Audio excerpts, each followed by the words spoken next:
I was home, I guess last year, and I got the call for the Devil Girls, like for this new dance TV series that was going to be filmed in LA. And I literally was like, this is it. This is what I've been waiting for. This is what I want. This is what I worked for. This is it. Like, I was like, this is mine. Like, everything about it, I was like, it's mine. It's mine. It just is mine. And like, I went to the audition and I was like, nope, it's mine. And I got called for another audition. I was like, nope, it's mine. And then when I got sides for an acting role. I was like, yes, it's mine. This is Stephanie Moseley, a 30-year-old powerhouse whose incredible dance moves took her from the studios of Vancouver straight to the glittering lights of Hollywood. She wasn't just another performer. She owned the stage, lighting up VH1's hit show Hit the Floor and sharing the spotlight with icons like Beyoncé, Rihanna, and Chris Brown. Her star was rising fast, and everyone could see she was destined for greatness. But on the quiet morning of December 8, 2014, that bright light was suddenly and brutally snuffed out. Neighbors in a luxury Los Angeles apartment complex were jolted awake by piercing screams, followed by the deafening blast of 10 gunshots that ended it all. Her husband, 34-year-old rapper Earl Hayes, made a devastating choice that left the world in shock. If he couldn't have her, no one would. The question that still haunts everyone is, what could possibly twist the mind of a man once seen as calm, loving, and loyal into something so dark and irreversible? Before that tragic December morning, let's rewind to 2002, back when an 18-year-old girl with dreams bigger than the Pacific decided to chase them all the way to the top. Stephanie Elise Moseley, born on Valentine's Day in 1984 in Vancouver, British Columbia, seemed destined for a life filled with love, passion, and light. It's almost as if the universe itself handpicked her to shine. And shine she did, leaving a spark on every stage she touched. From the moment she could stand on her tiny feet, Stephanie was already moving to a beat only she could hear. I could tell they'd been up all night. They was talking, I hear the bath water running. He put it on FaceTime, he got back on the phone. I'm kind of getting choked up from this. So then, I said, why you calling me so early in the morning? How you know I'm up? He said, because I love you. And he said, there's something else you don't know. And then I was like, huh? And then he reached down and put out a gun. I said, man, what are you doing with that gun? Before she could even form full sentences, she was finding rhythm like it was built into her DNA. At just 2 years old, her mom signed her up for ballet classes. And that's where it all began. Growing up in Vancouver's Lower Mainland, Stephanie trained nonstop at top studios like Pacific Arts Ballet, Kirkwood Academy, and Dance Mode Productions, where her mentor, Rachel Poirier, guided her from ages 12 to 18 like a second mother in the dance world. By the time she was a teenager, Stephanie was stacking trophies like they were going out of style. Between ages 15 and 18, she dominated competitive dance circuits, turning heads and winning judges over with her raw energy and precision. Her talent was undeniable. Every spin, every jump, every move screamed greatness. But Vancouver, as stunning as it was, started to feel too small for the fire burning inside her. She needed a bigger stage, a place where her dreams could actually breathe. So in 2002, at just 18 years old, she made the kind of move that separates dreamers from doers. She packed up her life and headed straight to Los Angeles. Leaving behind her family, her friends, and everything familiar, Stephanie threw herself into the unknown with nothing but her talent and unstoppable drive. She joined the dance group Best Kept Secret, which became her first real step into Hollywood's wild, competitive world. And Stephanie didn't just enter that world, she stormed it like a force of nature. Her grind, her grace, and that electric stage presence quickly made her one of the most sought-after dancers in the game. I met Stephanie Moseley in 2002. She had just moved to LA. She was a part of a dance group called Best Kept Secret, and my cousin was doing her makeup. And I just thought she was the most gorgeous girl, and she didn't have any friends in LA.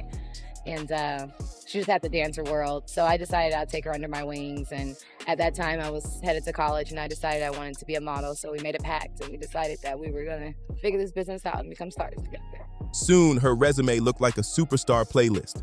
Beyoncé, Janet Jackson, Usher, Mariah Carey, Rihanna, Chris Brown, Britney Spears, Jennifer Lopez. She danced beside them all, proving she wasn't just part of the show. She was the show. Stephanie was owning every stage she stepped on, moving with a precision and power that made people stop and stare. Her presence was magnetic. Every gesture, every beat, every glance drew audiences in like she was born for the spotlight. Before long, she became one of the most in-demand performers across tours, music videos, and live TV specials watched by millions around the world. But dancing wasn't the only arena she was destined to conquer. Her acting career started to take off too. She showed up in Catwoman, 2004, where she nailed both dance and stunt work, proving she could do it all. Not long after, she took on the role of China in Idlewild, showing even more range and skill that had casting directors talking. By 2006, Stephanie wasn't just performing, she was creating. She moved into choreography, stepping behind the scenes as an associate choreographer for the Twilight Saga, Breaking Dawn, Part 1 in 2011, all while performing in the film herself. Her credits just kept stacking up: Mirror Mirror, Sparkle, and Girl vs. Monster, each project adding another shine to her already glowing career. Then came the moment that changed everything. Television became her next empire, and in 2010, she landed a recurring role on Hellcats, appearing in 11 episodes and showing a whole new side of her talent. Stephanie was an absolute angel.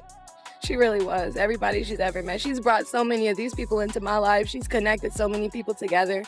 And she's just loved. But it was in 2013 when she stepped into her most iconic role yet, playing Asha, one of the fierce devil girls on VH1's Hit the Floor. The show exploded in popularity, and Stephanie became a fan favorite, mesmerizing viewers with her mix of strength, charm, and fire. Everyone who worked with her had the same thing to say: she was pure light. Colleagues described her as professional, humble, and the kind of person who made every room brighter just by walking in. Her energy was contagious, her kindness real, and her passion unmatched. She wasn't just talented, she was unforgettable. Even as her fame exploded and her success reached new heights, Stephanie never lost touch with home.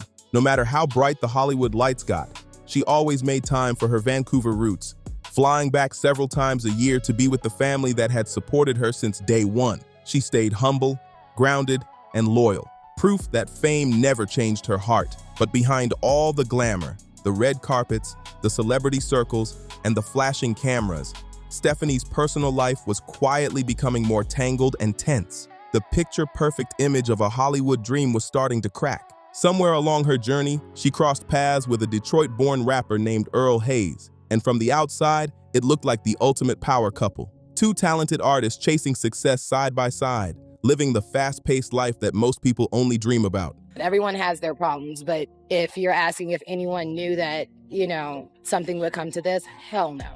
It was the last of what anybody would have thought. I thought it was a lie when I got the phone call. They seemed unstoppable, balancing ambition, love, and the cutthroat reality of an industry that could lift you up 1 minute and crush you the next. Earl Warren Hayes was born on May 28, 1980, in Detroit, Michigan, a city known for its raw music culture and unfiltered energy. That Detroit grit shaped his sound, giving his lyrics that street real edge that couldn't be faked. But just like Stephanie, Earl had bigger dreams that stretched far beyond his hometown. In the early 2000s, he took his own leap of faith and moved to Los Angeles, determined to make it big. Once in LA, Earl's hustle started paying off. His big break came when he linked up with undefeated boxing champion Floyd Mayweather Jr., forming a powerful friendship that opened serious doors. By 2010, he was officially signed to Mayweather's label, Filthy Rich Records, run by James McNair, better known as P. Rihanna, one of the major players in Mayweather's business empire. With Mayweather's support and industry connections, Earl's career began to take off, putting him in rooms where fame and fortune were always just one call away. That link-up put Earl deep inside the money team circle, the ultra-exclusive entourage constantly orbiting Floyd Mayweather's headline-making lifestyle, which meant visibility way past just music gigs. Did she in recent days say anything that worried you? Yeah, we share, life circumstances and what we're going through. And her life hasn't necessarily been rosy as of late.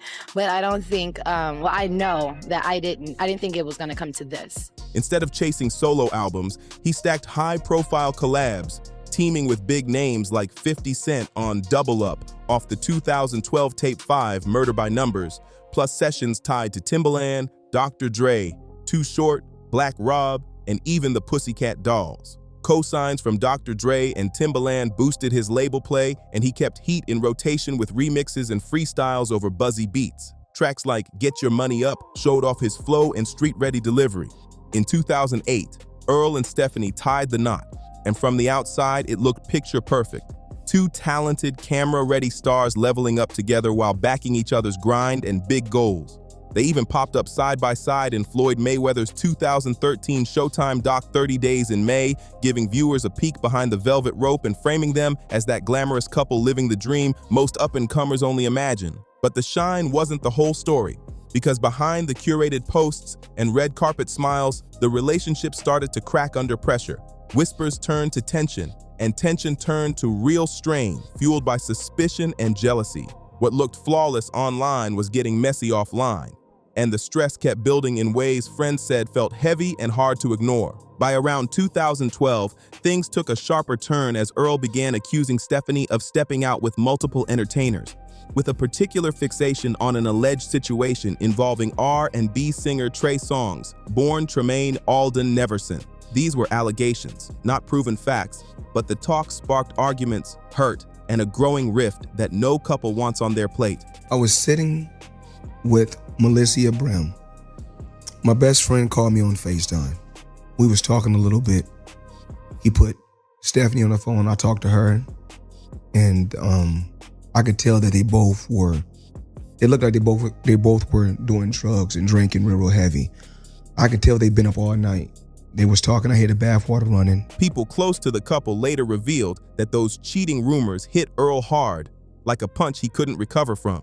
The accusations tore him apart and led to a year-long separation that friends say sent him into a dark emotional spiral. Those who knew him described him as devastated, obsessive, and lost in his own thoughts. One insider even told reporters he was crushed and never got over it, painting a picture of deep pain that just kept festering, growing more toxic day by day. But then came the reunion. Despite everything, Earl and Stephanie decided to give love another chance. By late 2013 or early 2014, the couple had reconciled, and Stephanie was said to be full of hope, ready to rebuild what had been broken. She spoke to her loved ones about starting fresh, trying to leave the drama in the past and focusing on their future together. Her family and friends wanted so badly to believe that the storm had finally passed. Friends like Eva Marcille Pigford, who had known Stephanie since they were teenagers, swore there were no visible signs of violence between the two. She said what she saw were the usual ups and downs that any marriage goes through. Nothing that screamed danger or hinted at what was coming. Burl Wilkes, who called himself Earl's best friend and life coach, echoed the same thing, saying the whole tragedy was unimaginable. He described Earl as kind-hearted, generous, and calm. A man who never showed any violent tendencies in all the years they'd known each other. But what no one realized was that something dark was quietly brewing beneath the surface. And then he reached down and put out a gun. I said, man, what are you doing with that gun? He started shooting. Waiting for one heartbreaking moment to explode. Earl Hayes never truly bounced back from the doubts that had poisoned his mind back in 2012. Those suspicions, whether real or imagined, took root deep inside him, eating away at his peace and twisting his thoughts day after day. What started as jealousy had grown into an obsession, like a shadow he just couldn't shake, no matter how hard he tried to move forward with Stephanie. From the outside, their reunion looked like a love story finding its second wind, two people rebuilding trust and trying to heal old wounds. But beneath that hopeful picture was a mix of pain, insecurity, and unresolved resentment that never really went away. That jealousy was still there, burning quietly, and it would soon come to collect the ultimate price. Just days before everything fell apart, Stephanie had told her family she finally felt hopeful again. She said things between her and Earl were getting better, that maybe they had finally turned a corner. She talked about wanting to move forward, to chase the future they had once dreamed about back when they first fell in love. Her optimism was real, and everyone around her wanted to believe that this time, it would last. At the time, the couple was living in a high-end apartment complex called the Palazzo in LA's Fairfax district, specifically on the 300 block of Hauser Boulevard in the Park La Brea community. It was the kind of place where Hollywood professionals and celebs often stayed, secure, stylish, and close to the action. And then he shot her, and then he put the gun to his head. And that's what it was. Then I had to bury my best friend. But behind those luxury walls, something dark was beginning to unravel, and no one had any idea of the horror that was about to erupt. Then came the morning of December 8th, 2014. The day everything that had been bubbling beneath the surface finally exploded in the most heartbreaking way imaginable. The sun was barely up over Los Angeles when Earl Hayes picked up his phone around 7 a.m. and made a FaceTime call to Floyd Mayweather, the man he saw not just as his mentor, but as his brother. Maybe he was reaching out for help, or maybe he just wanted someone to hear the storm raging inside him. But what happened next would leave everyone shaken. Reports later revealed that during that call, Earl was consumed by fury, his emotions completely out of control. He allegedly told Mayweather straight up that he planned to kill Stephanie over the same accusations that had haunted him for years. The jealousy, the paranoia, the pain, it had all built up until it exploded into something deadly. His mind had become trapped in a dark loop, convincing him that violence was the only way out. Mayweather, who had always treated Earl like family, tried frantically to stop him. Through that phone screen, he pleaded with him, telling him to calm down, to walk away, to think about his future before doing something that couldn't be undone. He begged him to choose peace, to get a divorce if he had to, but not to throw his life, and Stephanie's, away in one irreversible moment. But by then, Earl's mind was already somewhere far past reason, and tragedy was seconds from striking. By that point, Earl was completely unreachable. We received a radio call of several shots being fired inside the location with a woman screaming. So the officers responded immediately. We were able to contact the person who made that phone call, get some additional information, and they made a decision at that point to make entry into the location. Reason had left the room. His mind was clouded, his emotions in chaos. And whatever he and Stephanie had allegedly taken that night only added fuel to a fire that was already burning out of control. The jealousy that had haunted him for years had now twisted into something deadly, something that no one around him could stop. On the other end of that FaceTime call, Floyd Mayweather suddenly heard something that would stay with him forever, a heated argument spiraling into screams. Stephanie's voice came through the phone, raw and terrified, echoing through the speaker. And then came silence, the kind that freezes your blood. Just seconds later, the sound of gunfire ripped through that quiet, sharp, deafening, and final. It's believed about 10 shots went off inside that apartment, each one devastating. Stephanie was struck multiple times, in the head, torso, and legs, leaving no chance for help, no time for anyone to intervene. The woman he once called the love of his life was gone in an instant, taken by the same man who couldn't bear to let her go. Then, in a chilling moment, Earl came back into view on that same FaceTime call. He looked straight into the screen and told Mayweather, with an eerie calm, that he had killed Stephanie and that he was about to take his own life next. Before Mayweather could even react, another gunshot echoed through the line. Earl turned the weapon on himself and pulled the trigger, ending everything in one horrifying, irreversible moment. Neighbors in the luxury 600-unit complex were jolted awake by Stephanie's screams and the terrifying sound of gunfire echoing through the halls. In sheer panic, they dialed 911 right away, desperate for help as the chaos unfolded just beyond their doors. The man living here in an apartment just beyond this gate here in the Palazzo Apartments. This all unfolded, you can see from Sky 5 around 7:30 this morning, a neighbor calling 911.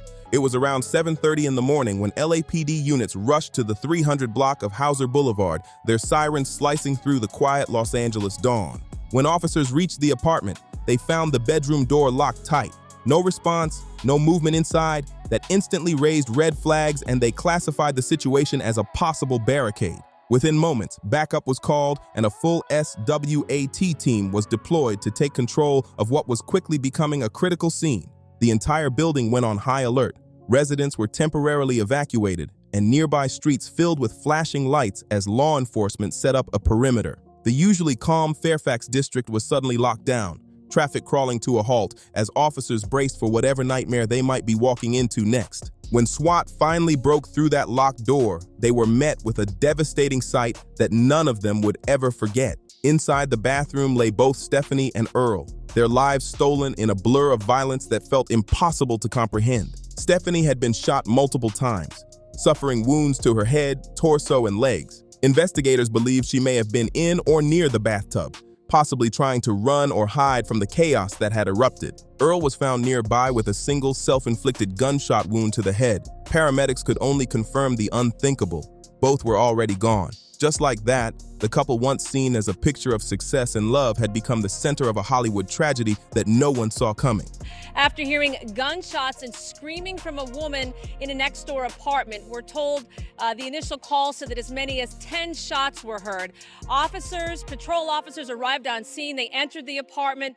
They found a back bedroom door closed, and when they tried to enter that back door, that's when they heard an additional 2 shots. The SWAT team was called in. They came in as a precaution, and when they finally entered the apartment, they found a man and woman dead from gunshot wounds. The contrast between their glamorous red carpet smiles and the grim scene in that apartment was haunting beyond words. Right away, LAPD detectives began piecing everything together. Evidence at the scene, the positioning of the gun, ballistic results, and the lack of forced entry all pointed to a murder-suicide. Within days, those findings were officially confirmed. On December 10, 2014, police released a public statement saying investigators had determined that Earl Hayes fatally shot his wife, Stephanie Moseley, before turning the gun on himself in their Los Angeles home. The LA County Coroner's Office conducted autopsies, with Assistant Chief Ed Winter confirming Stephanie's multiple gunshot wounds and noting that toxicology tests were being done. However, those toxicology results were never publicly shared. Only the confirmed gunshot causes of death were disclosed. Because of the FaceTime call that captured the tragedy in real time, investigators reached out to Floyd Mayweather as a witness. But police made it clear that Mayweather had no involvement beyond being a horrified bystander. A man who tried desperately to stop a tragedy he could only watch unfold through a screen. Mayweather had tried everything he could to talk his friend down from the edge of that tragic decision, but once the news broke, the entertainment world was left absolutely stunned. The loss hit hard. No one could wrap their heads around how something so horrifying could happen to someone so full of light and promise. Trey, Songz, the man caught at the center of Earl's jealous suspicions, took to Twitter on December 9, 2014 to share a heartfelt message. R.I.P. baby girl, once an angel on earth, now watching over us from heaven. You'll be missed, but never forgotten. Love. His choice of words, calling her baby girl, felt tender yet careful, steering clear of the painful rumors that had fueled the tragedy. Rihanna also paid tribute, posting a photo of Stephanie on Instagram with the simple caption, R.I.P. Stephanie. This was very disrupted this morning for the morning commute. Part of Hauser was shut down while this all unfolded, and neighbors on the first 3 floors of this complex, this is a very big complex, some 600 units, were evacuated this morning. Again, we are waiting on the coroner to arrive here, and we are also waiting more information. Chris Brown followed suit, remembering her as always the coolest person from their time performing together on tour. The industry was in mourning, a mix of disbelief and heartbreak flooding social media as people shared memories and love for the dancer who had touched so many lives. VH1, the network behind Hit the Floor, where Stephanie had shined as one of the standout performers, released an official statement saying, "We are incredibly saddened to hear about the passing of Stephanie Moseley, who was a big part of the Hit the Floor family. Unfortunately, we will not be commenting further as we would like to keep details private out of respect to all parties involved. Our hearts and prayers go out to her family and friends." In the days that followed, Stephanie's Hit the Floor castmates launched a GoFundMe memorial campaign to help support her family. Fans and colleagues came together, donating over $8,700 to honor her life and legacy. The entire entertainment community stood united, grieving the loss of a woman who brought joy, fire, and beauty to every stage she ever touched. What makes this tragedy so chilling is the huge gap between who Earl seemed to be and what was really going on inside his mind. Friends, co-workers, even his life coach all swore they never saw any signs of violence in him, not one red flag. To everyone who knew him, he was calm, polite, and loyal. But behind closed doors, something darker was quietly taking over. And that's what makes stories like this so terrifying. The monster doesn't always show itself until it's far too late. It hides behind smiles, social media photos, and those picture-perfect declarations of love that look so real from the outside. Meanwhile, underneath it all, jealousy and insecurity grow like a poison, feeding on fear, twisting emotions, and building until it finally explodes in ways no one could have imagined. Stephanie Moseley's story is a heartbreaking reminder that even the most beautiful lives can hide unbearable pain. Her light, her talent, and her spirit continue to be remembered by everyone who knew her and by fans who still celebrate her legacy today. If you found this story powerful, don't forget to like, subscribe, share, and drop a comment below. Tell us your thoughts on this tragedy and what lessons we can take from it.